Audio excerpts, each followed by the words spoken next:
வீரமுத்து சந்தானம் அவர்கள், தமிழ் ஈழ உணர்வாளரும் ஓவிய வேங்கையுமான வீரசந்தானம் ஐயா அவர்கள் 2017 ஜூலை 13ஆம் நாள் காலமான செய்தி தாயகத்திலும் உலகெங்கிலும் வாழும் அனைத்து தமிழ் மக்களுக்கும் துயர் அளிப்பதாகவே உள்ளது.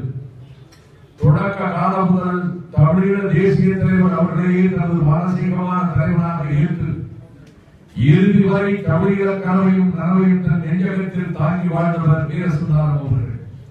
தமிழகத்தில் பட்டி தொட்டி எங்கும் தமிழீழ விடுதலைக்கு ஆதரவாக குரல் எழுப்பி வாழ்த்த பற்றாளர், தமிழ் சமூகத்தை விடுதலைக்காய் தூண்டிய செயல்பாட்டாளர், தன் இனத்தின் மீதும் மொழியின் மீதும் பண்பாட்டு கூறுகளின் மீதும் தீராத பற்று கொண்டவராக திகழ்ந்தவர். அவரின் ஆற்றல்களும் செயல்பாடுகளும் விவரிக்க முடியாதவை. தமிழையும் தமிழ் இனத்தையும் பாதுகாக்க வேண்டும் என ஒவ்வொரு நொடியும் துடித்த இதயம் அவருடையது. தமிழீழ உணர்வோடு வாழ்ந்ததுடன் நிற்காது தனது ஓவிய பணியையே ஈழ தமிழினத்தின் உயர்வுக்காக ஒப்புவித்தவர். தமிழ் ஈழம் என்ற பெயரை உச்சரிப்பதற்கே பலரும் அஞ்சு நின்ற வேளைகளிலும் அரசு பணித்துறையில் அமர்ந்திருந்த அவர் அச்சமின்றி வெளிப்படையாக தாயகத்தின் விடுதலை பணி செய்த குயிலாக திகழ்ந்தார்.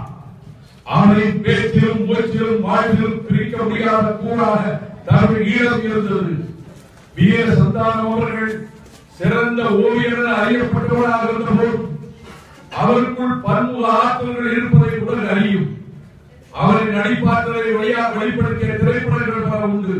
அதற்கு மறுபடியும் பெற்றது அவரது நடிப்பில் வெளியான சந்தியாராக திரைப்படம். அதில் அவர் கதைக்கேற்ற மனிதனாக வாழ்ந்தே காட்டினார் என்பதே உண்மை. அத்தோடு முள்ளிவாய்க்கால் நினைவாக தஞ்சாவூரில் அமைக்கப்பட்ட முள்ளிவாய்க்கால் புத்தகத்தில் தமிழ் இன அழிப்பை வெளிப்படுத்தும் கருங்கல் சிற்பங்களை உணர்வுபூர்வமான முறையில் ஓவிய அடித்தளம் தந்து வடிவமைத்த வரும் வீரசந்தானம் அவர்களே, தமிழ் ஈழ மக்கள் கண்ணீர் சிந்தி கதறிய போதெல்லாம் வீரசந்தானம் மிகவும் துயருற்றார். தன்னல நோக்கத்தில் தமிழீழ மக்களுக்காக பாடுபட்டார். தமிழீழம் ஒன்றே தமிழ் மக்கள் அமைதியாகவும் துயரற்று வாழ ஒரே தீர்வு என அவர் எப்போதும் முழங்கினார். 2009 மே மாதத்தில் முள்ளிவாய்க்காலில் தமிழர்களின் விடுதலை போராட்டம் மௌனிக்கப்பட்ட போது வீரசந்தானம் அவர்கள் மிகவும் மனம் தளர்வு அடைந்து போனார். ஏனெனும் தமிழர்கள் கனவு நனவாக வேண்டும் என்ற உறுதி அவரிடம் காணப்பட்டது. அந்த உறுதியோடு வாழ்ந்து கொண்டிருந்த அவரை இழந்து நிற்கின்றோம். காலம் அவரை எவ்விடமிருந்து பிரித்தாலும் உலகெங்கும் பறந்து வாழும் அனைத்து தமிழ் மக்களின் உள்ளங்களிலும் அவர் என்றும் வாழ்வார். அந்நாளை பிரிந்து துயர்த்து இருக்கும் அவர்கள் குடும்பத்தினருக்கும் மற்றும் அனைவருக்கும் எமது ஆறுதலை தெரிவிப்பதுடன் அவரின் உள்ளத்தில் உழைந்த தாயக கனவை நனவாக்க உறுதி கொள்கின்றோம். புலிகளின் தாகம் தமிழீழ தாயகம்.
அந்த கற்றலை பார்க்கிற போதெல்லாம் நமக்கு மனம் கலங்கி அந்த அளவு உருவாகி கொடுத்த ஒரு மிகப்பெரிய ஓவியர், ஒரு தமிழ் மாணவராக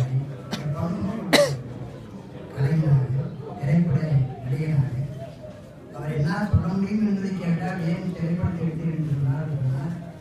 திரைப்படத்தில் எடுத்தால் அவரது படத்தில் நடித்தார் என்று சொல்வார்கள். நடித்திருந்தவன் பேசுகிறாங்க, நானும் பேசுகிறேன் தமிழ் எழுத்தை பற்றி, தமிழ் இன்னொரு பேசுகிறேன் என்று சொன்ன ஒரு புரிந்து ஒரு போராடி எழுதி கருத்து கொண்டிருக்கிறோம்.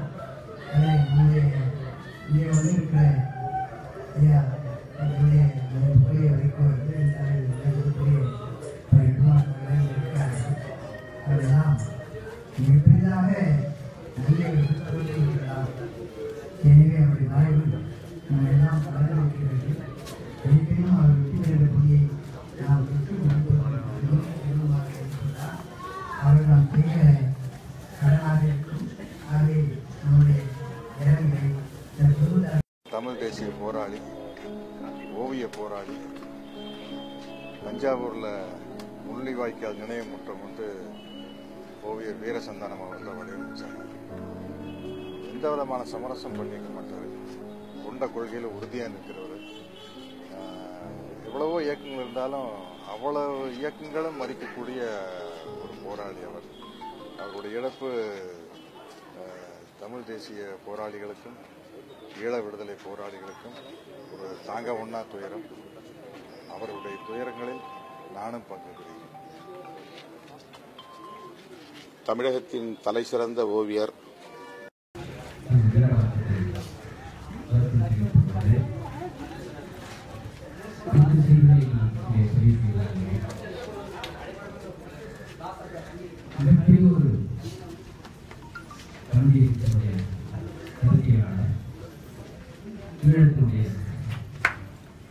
ஒரு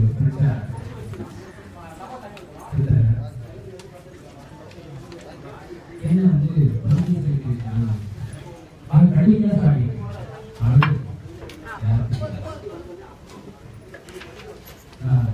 ஒரு திருமாவளவன் ஒரு சீமானோட ஒரு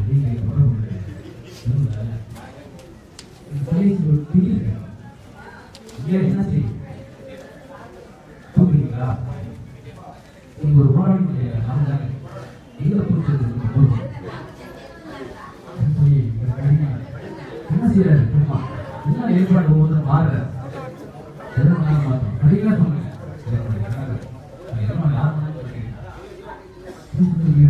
நான் சொல்லிதான் அவர் எல்லாரும் கேட்கிற மாதிரி அந்த மாதிரி வீரசந்தானம் அவர்கள் திடீரென காலமாகிவிட்டார். அவருடைய இழப்பு தமிழ் தேசிய களத்தின் பேர் இழப்பாகும். தமிழுக்காகவும் தமிழ் இனத்திற்காகவும் தமிழீழ விடுதலைக்காகவும் கடந்த 40 ஆண்டுகளுக்கு மேலாக தொடர்ந்து போராடி வந்தவர். மிக தீவிரமான பிடிவாதமான ஒரு தமிழ் தேசிய பற்றாளர். தடை விதிக்கப்பட்டிருந்த காலத்திலும் விடுதலை புலிகளை துணிச்சலாக ஆதரித்தவர். தமிழ்நாடு தனிநாடாக வேண்டும் என்கிற அளவுக்கு மிக துணிவாக கருத்துக்களை சொன்னவர். இந்திய அரசின் தமிழர் விரோத போக்குகளை கடுமையாக சாடியவர். ராஜீவ் கொலை வழக்கில் இன்றும் சிறைப்பட்டிருக்கிற அனைவரையும், பேரறிவாளன் உள்ளிட்ட அனைவரையும் விடுதலை செய்ய வேண்டும் என்று போராடியவர். தமிழ் பாதுகாப்பு இயக்கத்தை நாங்கள் முன்னெடுத்த போது அதிலே ஒரு முன்னணி தளபதியாக இருந்து அனைத்து போராட்டங்களிலும் பங்கேற்றவர். சிங்கள இனவெறியர்கள் நடத்திய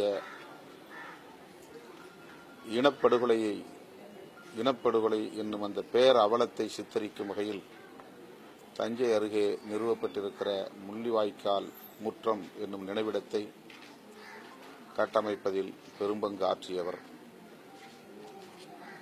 தனது கடைசி மூச்சு வரையில் தமிழ் தமிழ் என்றும் தமிழ் ஈழம் என்றும் பேசிக்கொண்டே இருந்த ஒரு தமிழ் தேசிய போராளியை தமிழ் சமூகம் இழந்து நிற்கிறது. உலகத் தமிழர்களின் நம்பிக்கையை பெற்ற ஒரு கலைஞர். அவருடைய இழப்பை ஈடு செய்ய முடியாது. அவரை இழந்து வாடுகிற குடும்பத்தினருக்கும் உற்றார் உறவினர்களுக்கும் தமிழ் தேசிய பற்றாளர்களுக்கும் விடுதலை சிறுத்தைகளின் சார்பில் எமது ஆழ்ந்த இரங்கலை தெரிவித்துக் கொள்கிறேன். லட்சோப-லட்சக்கணக்கான விடுதலை சிறுத்தைகளின் சார்பில் தமிழ் தேசிய போராளி ஓவியர் வீரசந்தானத்திற்கு எமது செம்மாந்த வீர வணக்கத்தை செலுத்துகிறோம். கண்ணதாசன் காலங்களில் அவள் வசந்தம், கலைகளிலே அவள் ஓவியம் அப்படின்னு சொல்லுவார். அதை ஏன் ஓவியத்தை சொன்னா, அதை விட புனிதமான கலையே உலகத்தில் கிடையாது. பட் அந்த கலை தமிழ்நாட்டில் அந்த அளவுக்கு பெருசாக வளரலன்னு தான் நம்ம சொல்லணும். சந்தானம் எனக்கு 10 ஆண்டுகள் ஜூனியர். நான் 1959 65 வரைக்கும் படித்தேன். இவர் 10 ஆண்டுக்கு அப்புறம் படித்தவர். மணியம் செல்வன் ஒரு வருஷம் சீனியர். 50 ஆண்டுகளில் ஒரு நவீன ஓவியர். ஆதிமூலத்துக்கு அப்புறம் ஆதிமூலம் மிகச்சிறந்த நவீன ஓவியர். அவருக்கு அப்புறமா தன்னுடைய ஓவியத்தை மட்டும் நம்பி வாழக்கூடிய ஒரு மகத்தான மனிதனா சந்தானம் இருந்திருக்காரு. தானே புயல் உங்களுக்கு தெரியும். தானே புயல் ஊரே மிதந்த போது ஒரு ஓவிய கண்காட்சி வச்சு அந்த படங்களை விற்று பாதிக்கப்பட்ட மக்களுக்கெல்லாம் உதவி பண்ணியிருக்காரு. பல நெடுமாறன் அவருடைய ஆலோசனையின் பேரில் முள்ளிவாய்க்கால் அந்த அவலத்தை புடைப்பு ஓவியங்களை வரைஞ்சி தஞ்சாவூரில் வச்சிருந்தார். அது திறப்பலாம் போது பிரச்சனையாகி போச்சு. அந்த ஓவியங்களை பார்க்கும்போது அந்த நவீனத்தில் அவ்வளவு அகனியும் அவ்வளவு வேதனைகளை மக்களுடைய வேதனைகளை அந்த புடைப்பு ஓவியங்களை அவர் காட்டியிருந்தார். இவருடைய ஸ்பெஷாலிட்டிங்கிறதே தமிழ் பண்பாடு கலாச்சாரத்தை பேஸ் பண்ணி ஒரு கோயில் அப்படின்னா அந்த கோயிலில் திருவிழா இருக்கும். அந்த கோயில் கோபுரங்கள் இருக்கும், புறவி ஆட்டம் இருக்கும், கரகாட்டம் இருக்கும், காவடி ஆட்டம் இருக்கும். பல்வேறு வாத்திய கருவிகளை வாசிப்பாங்க இந்த கோயில்களில். அத்தனையும் இவருடைய ஓவியங்களில் இருக்கும். டிசைனிங்கில் ஸ்பெஷலிஸ்டாக இருந்தவர். அந்த டிசைனிங்காக நேஷனல் அவார்டெல்லாம் வாங்கியிருக்கார். திரைப்படங்கள்லையும் நடிச்சிருக்கார். முதல்ல வாய்ப்பு கொடுத்தவர் சந்தியா ராகத்தில் பாலு முகேந்திரன் அவர்கள். அதுக்கப்புறம் அன்போட தங்கை தமிழரசின் ஒரு படத்தில் நடித்தார். பிட்ஸாவில் நடித்தார். கில்லி படத்தில் ஒரு வேஷம் பண்ணியிருக்கார். அது மாதிரி அது முக்கியமான விஷயம் என்னன்னா, ஒரு போர்ட்ரேட் அப்படின்னு வரும்போது ஒரு கம்பீரமான ஒரு தோற்றம் வேணும். கரெக்டாக பார்த்தா சந்தானமே ஒரு மிகச்சிறந்த ஒரு போர்ட்ரேட் தான் அவர். அவர் மாதிரி ஒரு எடுப்பான ஒரு நாசி, ஒரு பவர்ஃபுல் கண்ணு, அந்த தாடியை பார்த்தா அந்த தாடியில் ஒரு ஆண்மை இருக்கும். தாடியும் இப்போ பார்த்தா ஒரு புராண காலத்து ஒரு கம்பீரமான வீரன், மாவீரன் மாதிரி ஒரு தோற்றம் இருக்கு. அப்படி ஒரு வாழ்ந்த மனிதர். இன்னைக்கு ஒரு குழந்தை அமெரிக்காவில் வருது, ஒரு பொண்ணு எங்கே இருக்கு. சேர்ந்தே இருப்பது வறுமையும் புலமையும் சொல்லுவாங்க. அந்த மாதிரி அது எல்லாருக்குமே அப்படித்தான். ஓவியர்களும் அப்படித்தான். அவருக்கு நிறைய கனவுகளோடு வாழ்ந்தவர். மனைவி உடல்நலம் சரியில்லை. அவர் சடனாக இந்த மாதிரி உடம்பை கவனிக்காம புறப்பட்டு போயிட்டார். ஒரு 10 நாளைக்கு முன்னாடி தான் தி ஹிந்துவில் என்னுடைய காபி டேபிள் புக்கில் என்னுடைய மொத்த ஓவியங்களையும் நான் ஒரு புத்தகமாக போட்டிருந்தேன். அந்த புத்தகத்தை பற்றி ஒரு மதிப்புரை வேணும், விமர்சனம் பார்வை வேணும்னு சொல்லி கேட்டதுனால தி ஹிந்து எழுதி கொடுத்துட்டு ஃபோன் பண்ணிட்டே, சிவா நான் நிறையா எழுதியிருந்தேன், பட் அவங்க குறைச்சிட்டாங்க. இல்லையா, ஒரு 10 கிலோ தான் போட முடியும் அப்படின்னு. போராட்டம் தான் வாழ்க்கை.